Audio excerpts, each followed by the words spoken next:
On health reform, there is in Congress a de facto kill the bill caucus.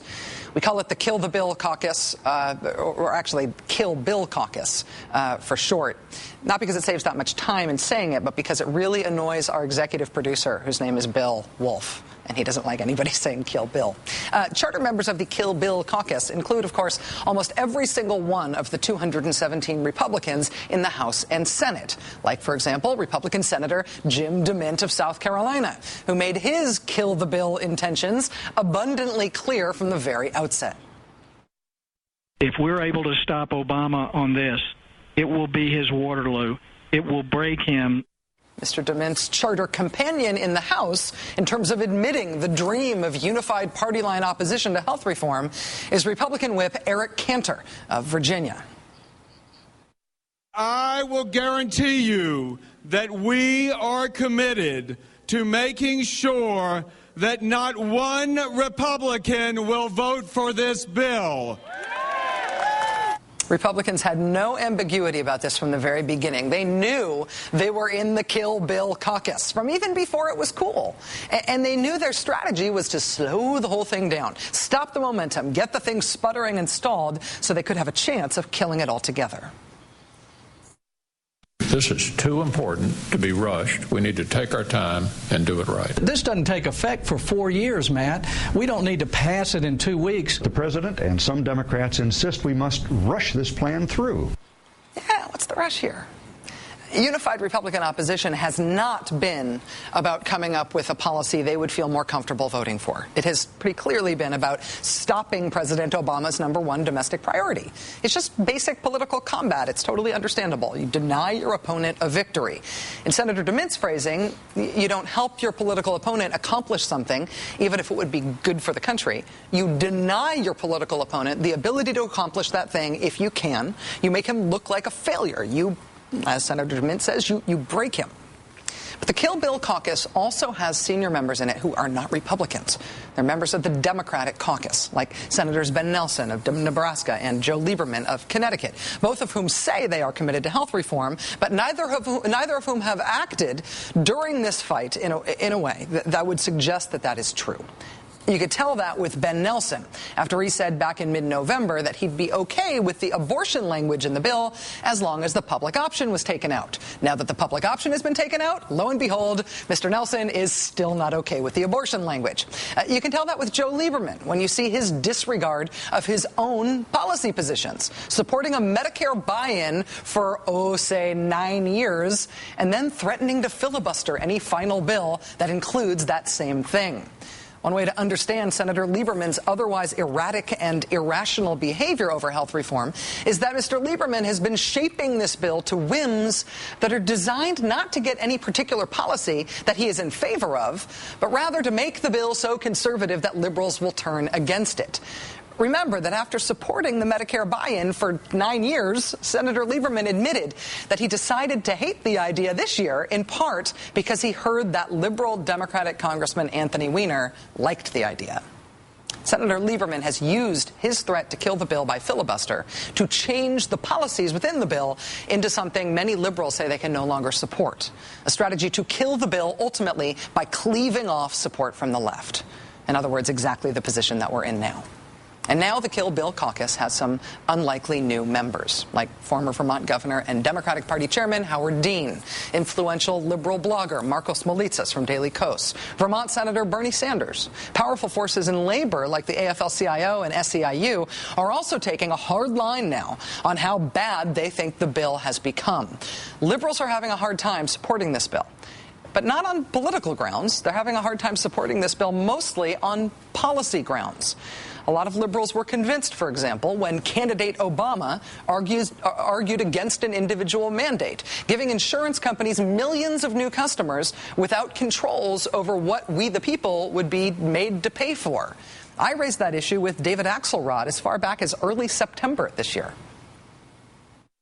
I think part of the reason that progressives have imbued the idea of the public option with so much importance is because of the fear that there will be a mandate without serious reform, that attempts to regulate the insurance industry won't be effective. And when the president moves from his position during the campaign, which is that he was against individual mandates, to being for individual mandates now, I think there is concern that regulations of the insurance industry won't make insurance less junky, less resented as it is now, and that we'll all be forced to buy something that actually isn't very good, that'll just pad the insurance company's pockets. Is there sequencing there? Is there a guarantee that the reforms work before individuals are forced to buy coverage? Well, no individual is going to be forced to buy coverage. There's going to be, in the sense that there's going to be a hardship exemption if they don't want to buy coverage. It's also a fact that when people don't buy coverage and then get sick or seriously injured, then it is a burden for the rest of us. That policy discussion happening more than 3 months ago. By and large, liberal concerns about the policies of this bill have remained relatively consistent. And as the policies have become less liberal in the bill, liberal opposition to the bill on policy grounds has grown. It just so happens that politically, that puts liberals in a big, uncomfortable yellow leather Kill Bill jumpsuit with people who are opposing the bill on totally different grounds. What we've ended up with is the biggest, weirdest tent ever. The Kill Bill caucus finding a political marriage of inconvenience between people like Howard Dean, a great progressive champion, and John McCain, who today said this about Governor Dean. If you live long enough, all things can happen. I now find myself in complete agreement with Dr. Howard Dean, who says that we should stop this bill in its tracks. We should go back to the beginning and have an overall bipartisan agreement. Dr. Dean, I am with you. He almost held in the chortle there. Almost. We've now got a marriage not only between John McCain and Howard Dean. We've got a marriage between people like Howard Dean and conservative Republican Senator John Cornyn of Texas, who tells the Rachel Maddow Show tonight, quote, "Credit where credit is due. Governor Dean is absolutely right that the Reid bill will do more harm than good to the future of America. Liberals, conservatives, and independents agree that it is time to start over." There's a principled fight happening now in progressive circles with policy wonks like, say, the Washington Post's Ezra Klein, having a substantive back and forth with labor leaders and other prominent progressive voices. There are big, difficult questions being asked in harsh terms sometimes about whether or not this bill is worth progressives still supporting it. The political question, though, to ask about that fight is whether or not this revolt on the left is just going to have the effect of killing the bill, or whether this revolt on the left really could make the bill better and then get it passed. Joining us now is Eugene Robinson, Pulitzer Prize-winning columnist and an associate editor for The Washington Post. He's also an MSNBC political analyst. Gene, it's nice to see you. Thanks very much for being here. It's great to be here, Rachel. As long as you don't put my face on Uma Thurman's body, that would be wrong. That would be so wrong on so many levels. If I do it, I'll use the Gene Robinson doll that I have. I won't just do it two-dimensional. You don't mind that, do you? I don't mind that. That's okay. fine. That's so much worse. All right, Gene, the worry here is that this fight on the left means that a bill won't pass, that this will interrupt the chances of health reform passing at all. Is it possible, though, that the fight on the left actually improves the policies in the bill and we're still in a position to pass something? Is that possible?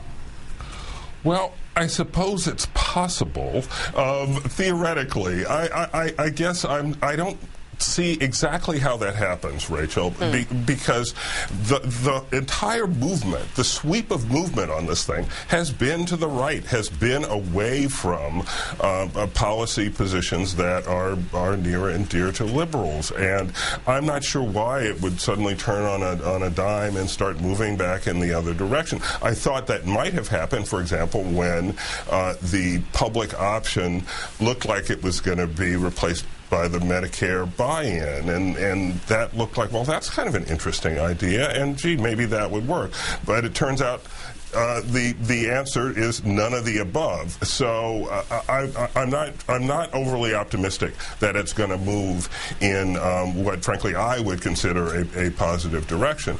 But it does put liberals in a difficult position, and for me at least, you have to ask the question: if what comes out in the end is a terribly flawed, attenuated, weakened bill that doesn't really control the insurance companies or what they're charging or how they're acting, but that does cover 30 million people who are not covered now, and may make it so that medical costs are not the #1 cause of bankruptcy in the country, and people aren't relying on emergency rooms so much for their medical care, and so all the scandalous things that happen now.